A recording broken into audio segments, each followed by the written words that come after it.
Hey, Nation, we're back with Dan. No, that's the wrong name on the screen. I couldn't resist. We're That is back with, funny. yeah, that is funny. We're back with Joshua Liberman. But it's a crazy Zoom world. These things happen. So today we're going to call you Dan. But no, seriously, you just dropped a piece, and I'm looking off screen over at the site, Super Ops.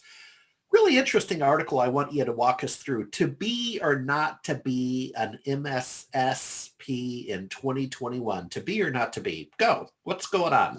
Well, to do them their due, I'm going to let you know that SuperOps is an organization that's in the process of building a combination PSA/RMM tool. Okay. It doesn't have a go-to-market date yet, but it's an up-and-coming tool.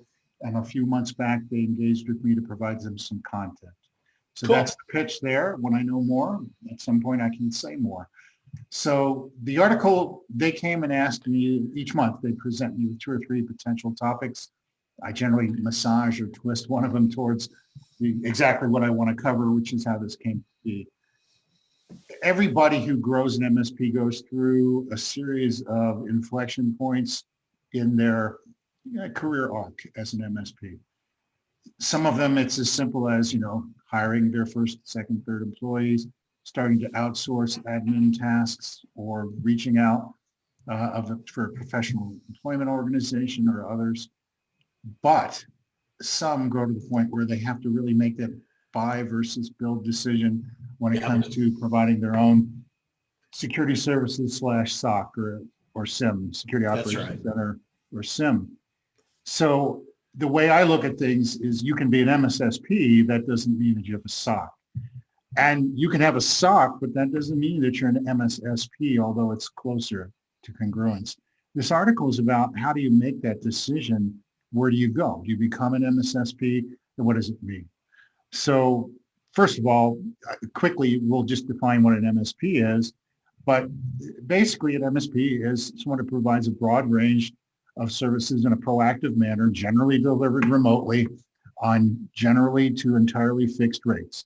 The services are everything from help desk to virtual CIO to purchasing and integration of IT equipment. We all probably know that on this call, but what differentiates that is that we generally work with the end clients. We have clients who own businesses and we work with them directly. We do occasionally interline or work for other MSPs, but for most MSPs, their business model is not MSP to MSP, it's MSP to end customer. The other thing as an MSP is most of the time we start out with a default setting of yes. When you're in your help desk hat or help desk suit, you're trying to fix problems and get people to yes. When they say I need to, you don't say no, you can't. Yeah. But to move to what an MSSP does, I'm going to start with the fact that, first of all, MSSPs often have a default setting of no. The reality is that a lot of what you have to do as an MSSP is instruct people in what they can't do or in manners in which they can't behave because they're inherently insecure. So there's a lot more Dr. No than Mr. Yes in the world of MSSP-ness, if I can say that. I knew I could work that in. So the other thing about what's so different is that MSSPs frequently do work for other MSPs. Now, of course, plenty of them take on end clients, especially as those end clients get to be larger or in more regulated or secure industries. But a lot of MSSPs do work for MSPs. So that's another differentiator right there. And it also, we talked a moment ago about a SOC or a SIM. There are very few MSPs in the United States that have built their own SOC and SIM services. There are some, but I knew there'd be something I forgot to silence. Sorry about that, guys. No problem. Now it's silenced. So the bottom line, though, is that as an MSSP, you're frequently working directly with other MSPs or you're working with larger clients. In a lot of ways, that's wonderful. I mean, how many MSPs don't want to have to do another password reset or explain what right-click means again, or how to attach a file? I mean, there's a lot of drudgery. MSSPs typically don't do that. We're not working with end clients.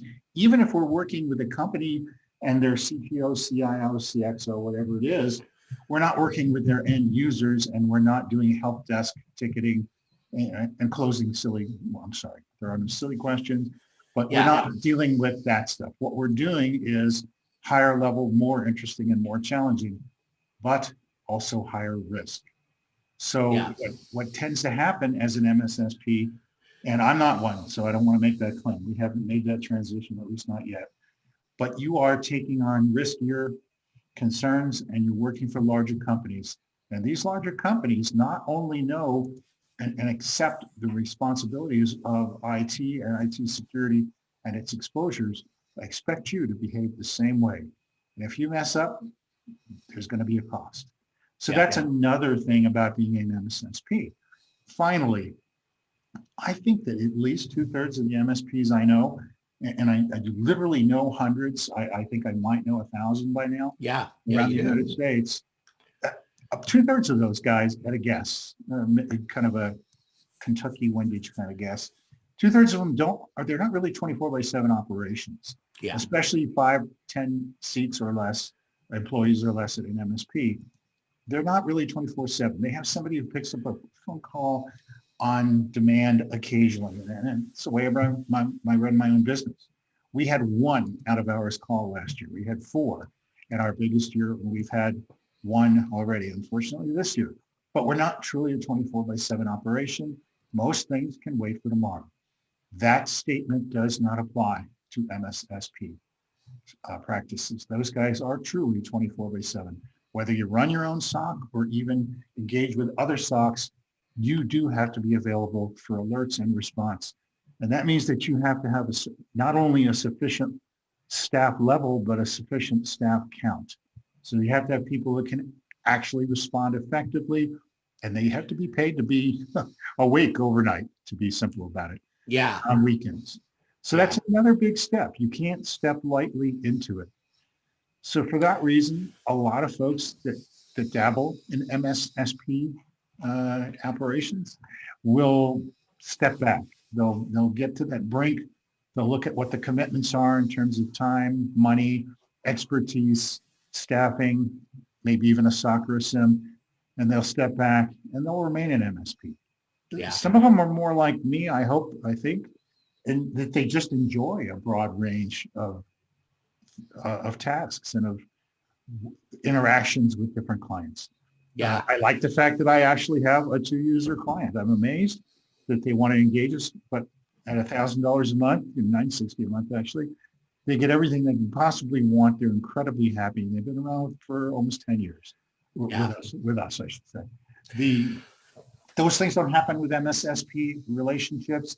And I like the broader relationship rather than the deeper, more focused relationship. And I let's end on this. At the bottom of your article, again, over at Super Ops, you have maybe just partners. So this is very interesting. I have gotten more active in the IAMCP, the Microsoft Partner Trade Group. And I'm on a committee where we're developing some partner-to-partner facilitation and standing up a site so partners can help partners, right? P2P.